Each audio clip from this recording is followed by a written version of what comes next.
जय हिंद बच्चों। आज हम कक्षा 9 का विज्ञान विषय का पाठ 7 डाइवर्सिटी इन लिविंग ऑर्गेनिजम्स जीवों में विविधता का भाग 2 पढ़ेंगे। जीवों के आधुनिक वर्गीकरण यानी कि मॉडर्न क्लासिफिकेशन के अनुसार जीवमंडल बायोस्फीयर के सभी मल्टीसेलुलर ऑर्गेनिजम्स, प्रकाश संश्लेषी यानी कि फोटोसिंथेटिक, यूकार्योटिक प्रोड्यूसर्स यानी कि उत्पादक एवं स्वपोषी यानी कि ऑटोट्रॉफिक जीवों को पादप जगत यानी कि प्लांट किंगडम के अंतर्गत रखा गया है।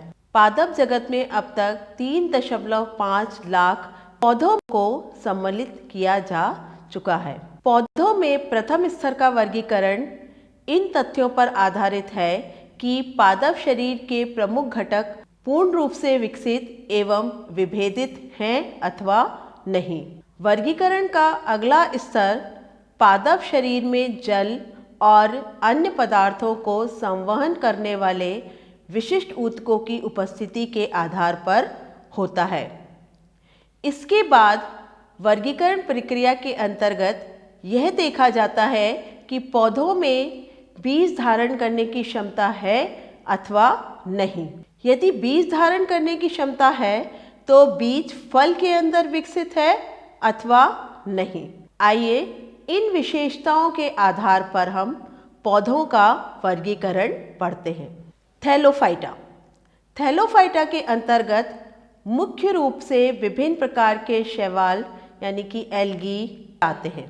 थैलोफाइटा का शरीर जड़, तना एवं पत्तियों में विभाजित नहीं रहता है, लेकिन यह एक थैलस के रूप में रहता है, इसलिए इन्हें थैलोफाइटा कहते हैं। इसमें संवहनीय ऊतक नहीं पाया जाता है। इसके कुछ उदाहरण हैं यूलोथ्रिक्स, क्लेडोफोरा, स्पायरोगायरा, अल्वा आदि। ब्रायोफाइटा एम्ब्रियो बनाने वाले पौधों का सबसे साधारण और प्रिमिटिव समूह है। इनमें संवहन ऊतक यानी कि वेस्कुलर टिश्यू नहीं होते हैं। यह पौधे टेरेस्ट्रियल यानी कि स्थलीय होने के साथ साथ छायादार एवं नम मॉइस्ट स्थानों पर उगते हैं। इन्हें अपने जीवन काल में पर्याप्त आर्द्रता की आवश्यकता होती है। अतः कुछ वैज्ञानिक ब्रायोफाइटा समुदाय को वनस्पति जगत का एम्फीबिया वर्ग भी कहते हैं। इसके कुछ एग्जाम्पल हैं हॉर्नवॉर्ट्स, लीवरवॉर्ट्स एंड मॉसेस। टेरिडोफाइटा। इस डिवीजन में क्रिप्टोगैमस पौधों को रखा गया है। इस डिवीजन के सदस्यों में जल एवं खनिज लवण के संवहन हेतु संवहन ऊतक यानी कि वेस्कुलर बंडल पाए जाते हैं। इस डिवीजन के पौधों में पाए जाने वाले प्रमुख लक्षण निम्नलिखित हैं। इनका शरीर जड़, तना एवं पत्ती में विभाजित रहता है। इसमें संवहन ऊतक यानी कि जाइलम और फ्लोएम में बटा रहता है। इसमें पुष्प और बीज का निर्माण नहीं होता है। इनमें मुख्य पौधा स्पोरोफाइट होता है, जिसमें प्रायः जड़, तना तथा पत्ते होते हैं। इसमें बीजाणु यानी कि स्पोर्स स्पोरेंजिया में उत्पन्न होते हैं। जिम्नोस्पर्म। जिम्नोस्पर्म इस शब्द की उत्पत्ति दो ग्रीक शब्दों से जिम्नो और स्पर्मा से मिलकर हुई है, जिसमें जिम्नो का अर्थ है नग्न तथा स्पर्मा का अर्थ है बीज, अर्थात इन्हें नग्न बीजी पौधे भी कहा जाता है। इसके अंतर्गत वह पौधे आते हैं जिनमें नग्न बीज आते हैं, अर्थात ओव्यूल्स तथा उनसे विकसित बीज किसी खोल या फल में बंद नहीं होते हैं। इनमें अंडाशय यानी कि ओवरी का पूर्ण अभाव होता है। यह पुराने पौधों का वर्ग है। इस उपप्रभाग में लगभग 900 जातियों को रखा गया है। इसके प्रमुख लक्षण निम्नलिखित हैं। इस उपप्रभाग के पौधे पेरिनियल होते हैं यानी कि बहुवर्षीय होते हैं। ये जीरोफाइटिक स्वभाव के होते हैं। इनमें स्पष्ट एनुअल रिंग्स बनते हैं। इनके बीजों में बीज आवरण नहीं पाया जाता है। इसमें संवहन ऊतक यानी कि वेस्कुलर बंडल पाए जाते हैं। यह नग्नबीजी तथा अशाखित होते हैं। साइकस, पाइनस, सिड्रस इनके कुछ उदाहरण हैं। एंजियोस्पर्म, इस वर्ग में उन पौधों को रखा जाता है जिनके बीजों में आवरण पाया जाता है। इस समुदाय के पौधों को पुष्पीय पादप भी कहते हैं क्योंकि इनमें पूर्ण विकसित पुष्प पाए जाते हैं। अब तक एंजियोस्पर्म की लगभग 2,50,000 जातियों को खोजा जा चुका है। यह पृथ्वी पर सबसे अधिक विकसित पादप हैं। एंजियोस्पर्म का अर्थ होता है ढका हुआ बीज। एंजियोस्पर्म पादप जगत का सबसे बड़ा समूह है। मनुष्य को अधिकांश आवश्यकताओं की पूर्ति आवर्तबीजी पौधे यानी कि एंजियोस्पर्मिक प्लांट्स से ही होती है।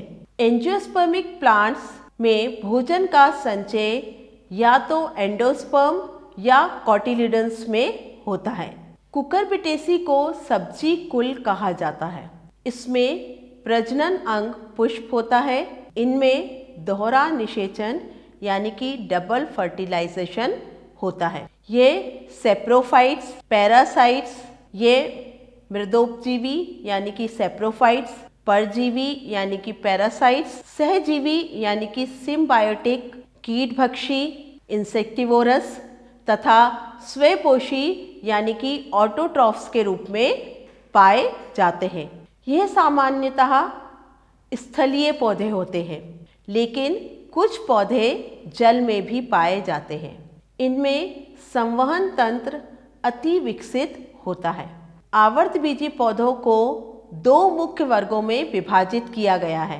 एक बीजपत्री यानी कि मोनोकोटिलिडनस तथा द्विबीजपत्री यानी कि डाइकोटिलिडनस। एक बीजपत्री यानी कि मोनोकोटिलिडन्स के प्रमुख लक्षण हैं इनके बीजों में केवल एक बीजपत्र यानी कि कोटिलिडन उपस्थित होता है। इनकी जड़ें प्रायः अधिक विकसित नहीं होती हैं। इनके पुष्पों के भाग यानी कि फ्लोरल पार्ट्स 3 या उसके गुणांक में होते हैं। इनके संवहन पूल में कैम्बियम नहीं पाया जाता है। द्विबीजपत्री यानी कि डाइकोटिलिडनस, इसके प्रमुख लक्षण हैं इनके बीजों में 2 बीजपत्र यानी कि 2 कोटिलिडन्स पाए जाते हैं। इनके संवहन पूल में कैम्बियम पाए जाते हैं।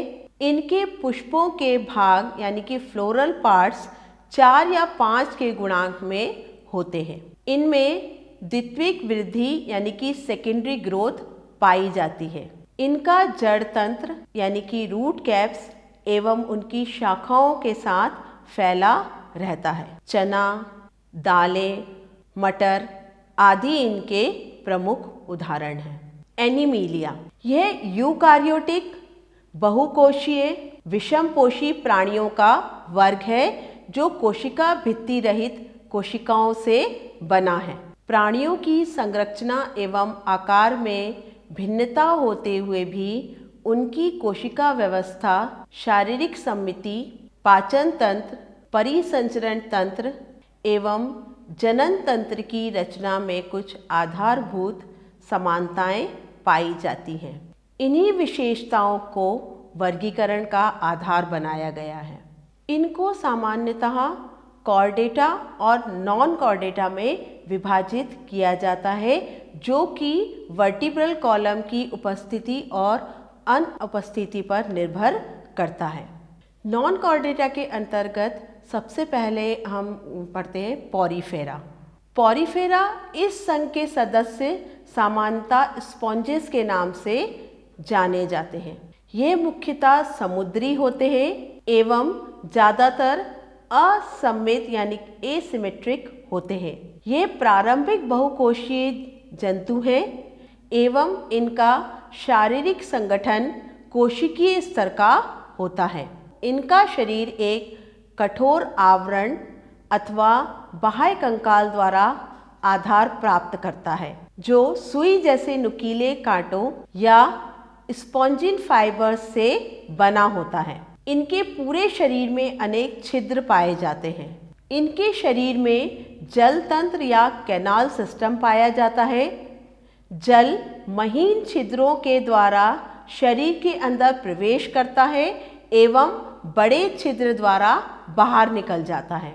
जल परिवहन के रास्ते से आहार ग्रहण, श्वसन गैसों का आदान प्रदान तथा अपशिष्टों का निष्कासन आदि कार्य संपन्न होते हैं। इसके कुछ उदाहरण हैं साइकॉन, स्वच्छ जलीय स्पॉन्ज या स्पॉन्जिला, यूस्पॉन्जिला आदि। सिलेंट्रेटा, इस संघ के सदस्य जलीय, अधिकांशतः समुद्री, स्थानबद्ध यानी कि सेसाइल या मुक्त रूप से तैरने वाले होते हैं, जिनमें सममिति पाई जाती है। इनमें टेंटिकल्स पाए जाते हैं जो स्थिर रहने, रक्षा करने तथा शिकार पकड़ने में सहायक होते हैं। इनमें ऊतक स्तर का शारीरिक संगठन पाया जाता है एवं ये द्विकोरिक होते हैं। शरीर दो आकार रूपों पॉलिप एवं मेड्यूसा में पाया जाता है।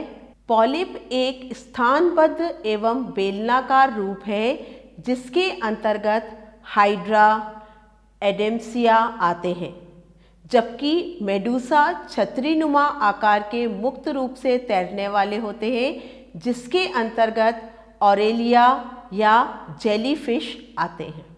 कोरल आदि जातियां समूह में रहती हैं जबकि हाइड्रा एकाकी रूप से रहते हैं। हाइड्रा में श्वसन अंग एवं रक्त अनुपस्थित होते हैं तथा श्वसन विसरण के माध्यम से होता है। प्लेटीहेलमिन्थस, इस संघ के प्राणी पृष्ठाधार रूप से चपटे होते हैं अतः इन्हें चपटे कृमि या फ्लैट वॉर्म्स भी कहा जाता है। इनका शरीर त्रिकोरिक एवं द्विपार्श्व सममित होता है एवं अंग स्तर का शारीरिक संगठन पाया जाता है, परंतु इनमें वास्तविक देह गुहा यानी कि ट्रू बॉडी सिलोम नहीं पाई जाती है। इस समूह के अधिकांश प्राणी मनुष्य तथा अन्य प्राणियों में अंतः परजीवी यानी कि एंडोपैरासाइट के रूप में पाए जाते हैं। इनमें हुक्स और सकर्स पाए जाते हैं। विशिष्ट कोशिकाएं जिन्हें कि फ्लेम सेल्स परासरण, ऑस्मोरेगुलेशन एवं उत्सर्जन में सहायता करती हैं। प्लेनेरिया में रीजनरेशन की उच्च क्षमता पाई जाती है। टीनिया सोलियम, लीवर फ्लूइक आदि इसके उदाहरण हैं। लीवर फ्लूइक भेड़, बकरी, सुअर आदि के यकृत की पित्त नलियों में पाया जाने वाला एक चपटा कृमि है।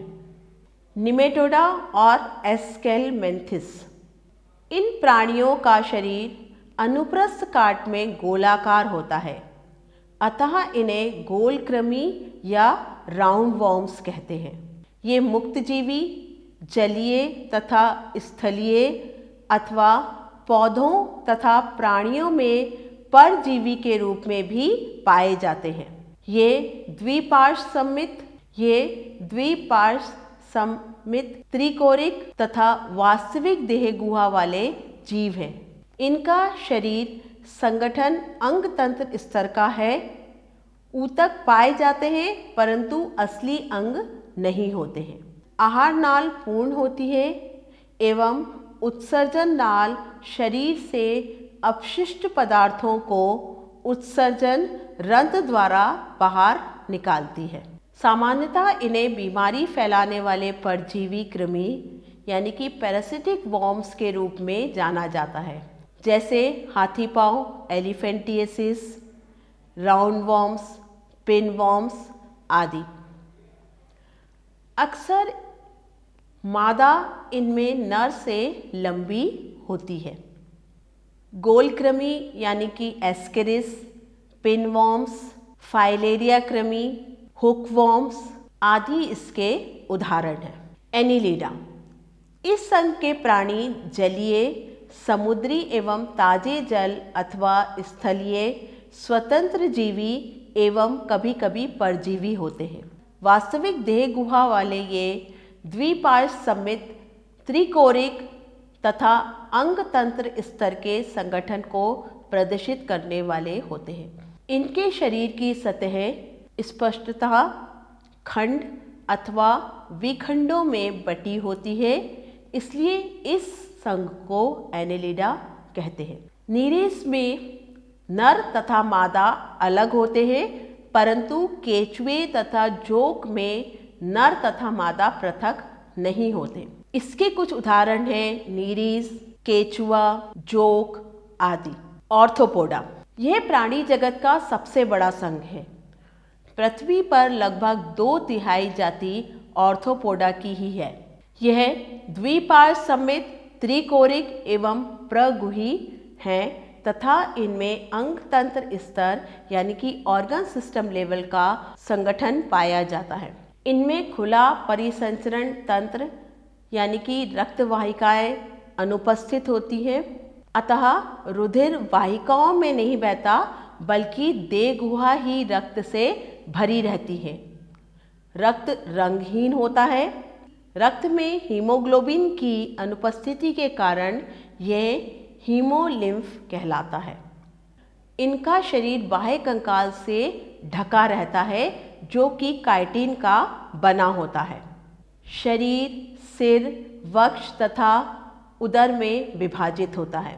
इसमें जॉइंटेड लेग्स पाए जाते हैं।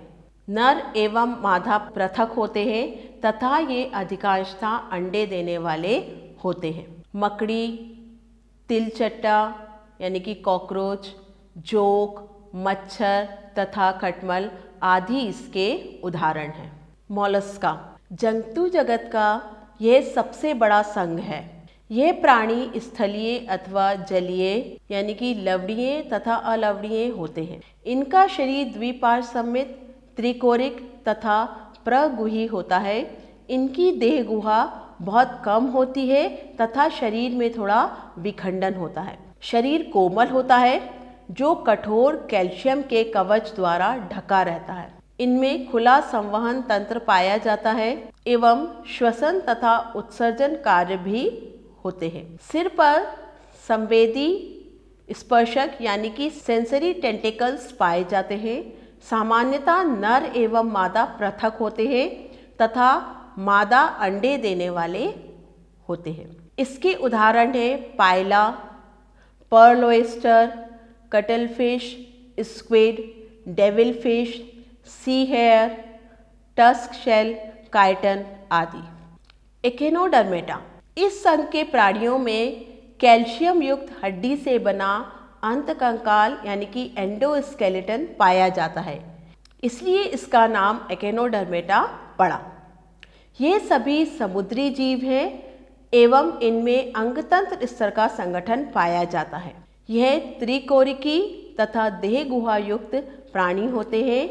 इनमें पाचन तंत्र पूर्ण होता है एवं स्पष्ट उत्सर्जन तंत्र का अभाव होता है। नर एवं मादा पृथक होते हैं। स्टारफिश, ब्रिटल स्टार, सी आर्चिन, सी कुकुम्बर, फेदर स्टार और सी लिलीज आदि इसके उदाहरण हैं।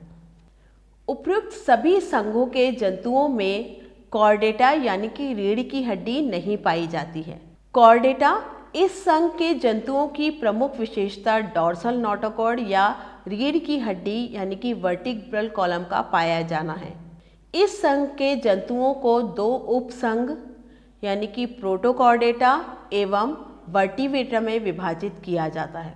इस संघ के जीवों में नोटोकॉर्ड पाई जाती है और वर्टिब्रल कॉलम की उपस्थिति अनिवार्य है। प्रोटोकॉर्डेटा प्रोटोकॉर्डेटा के जंतुओं में वर्टिब्रल कॉलम अविकसित होती है, जैसे वेलेनोग्लासिस, एम्फिक्सिस आदि। वर्टिब्रेटा उपसंघ को 5 वर्गों यानी कि 5 क्लासेस में विभक्त किया गया है।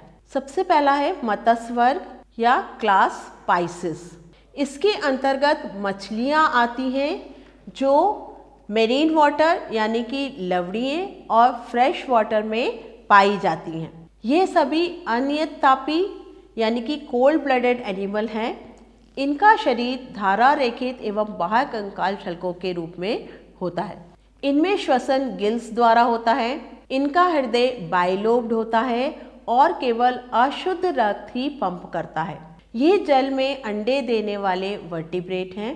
स्कॉलियोडॉन यानी कि शार्क, टॉर्पिडो, लेबियो, कतला, भेटकी, हिप्पोकैम्पस आदि इसके उदाहरण हैं। एम्फीबियंस यानी कि उभयचर, इस वर्ग के सभी प्राणी उभयचर जल एवं स्थल दोनों जगह निवास करने वाले होते हैं। इस वर्ग के जंतु असमतापी होते हैं तथा क्लोमो, त्वचा एवं फेफड़ों की सहायता से श्वसन क्रिया करते हैं। इस वर्ग के जंतुओं में त्वचा नम व चिकनी तथा भुजाओं में प्रायः 5 उंगलियां पाई जाती हैं। इस वर्ग के जंतुओं का हृदय 3 चैम्बर्ड होता है। मेंढक, टोड, फ्लाइंग फ्रॉग, हाइला, न्यूट एवं प्रोटियस इस वर्ग के प्राणियों के प्रमुख उदाहरण हैं। सरीसृप यानी कि रेप्टाइल्स, इस वर्ग के जंतु भी असमतापी जल स्थलीय होते हैं।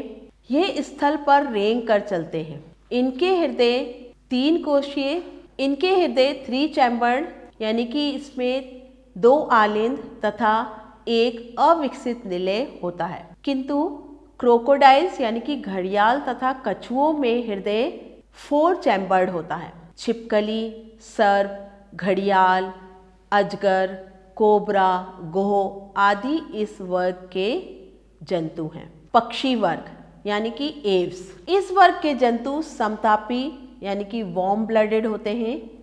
इनमें हृदय 4 चैम्बर्ड होते हैं। किसी भी पक्षी में दांत नहीं पाए जाते हैं। इनके फेफड़ों में वायु कोष्ठक यानी कि एयर सैक्स पाए जाते हैं जो पक्षी को उड़ने में सहायता करते हैं। इनके अग्रपाद रूपांतरित होकर पंख यानी कि विंग्स का निर्माण करते हैं। सभी पक्षी ओविपोरस होते हैं। शुतुरमुर्ग, कौवा, कबूतर आदि इनके उदाहरण हैं। शुतुरमुर्ग का अंडा सबसे बड़ा होता है। स्तनधारी वर्ग यानी कि मैमल, स्तनधारी वर्ग यानी कि मैमेलिया, इस संघ के जंतु समस्त जंतु वर्गों में सर्वाधिक बुद्धिमान होते हैं। ये समतापी होते हैं। शरीर पर सामान्यतः बाल पाए जाते हैं। त्वचा पर श्वेत ग्रंथियां तथा तेल ग्रंथियां शरीर के ताप को नियंत्रित करती हैं, जबकि तेल ग्रंथियां बालों को चिकना बनाती हैं तथा जल रोधक का कार्य करती हैं। इस वर्ग के जंतु विषमदंती भिन्न भिन्न प्रकार के होते हैं। हृदय 4 चैम्बर्ड होते हैं। भ्रूण का पोषण गर्भाशय में प्लासेंटा के द्वारा होता है। इस वर्ग के जंतु की एक प्रमुख विशेषता स्तन ग्रंथियों का पाया जाना है। इस वर्ग के जंतुओं की लाल रक्त कणिकाएं गोल तथा अकेंद्रित होती हैं, किंतु ऊंट एक ऐसा स्तनधारी जंतु है जिसकी लाल रक्त कणिकाओं में केंद्रक पाया जाता है। मनुष्य, बिल्ली, चूहा, चमगादड़, व्हेल आदि इस वर्ग के प्राणियों के मुख्य उदाहरण हैं। बच्चों, आज हमने जीवों में विविधता के बारे में पढ़ा। आशा करती हूँ कि आपको ये अच्छे से समझ में आया होगा। आइए इनसे संबंधित कुछ प्रश्नों को हल करते हैं। पहला प्रश्न है, किस आधार पर पौधों और जानवरों को विभिन्न श्रेणियों में रखा गया है? On what basis are plants and animals put into different categories? प्रश्न 2, पक्षी वर्ग की 2 विशेषताएं बताएं। Give 2 features of Aves. प्रश्न 3, एक बीजपत्री और द्विबीजपत्री पौधों के बीच एक अंतर को लिखें। Write 1 difference between monocotyledonous and dicotyledonous plants. प्रश्न 4, ब्रायोफाइट्स को पौधे जगत का उभयचर क्यों कहा जाता है? Why are bryophytes called the amphibians of the plant kingdom? प्रश्न 5, सरीसृप क्या है? What are reptiles? बच्चों, आज ये पाठ यहीं पर समाप्त होता है। नए पाठ के साथ हम फिर मिलेंगे। तब तक के लिए जय हिंद।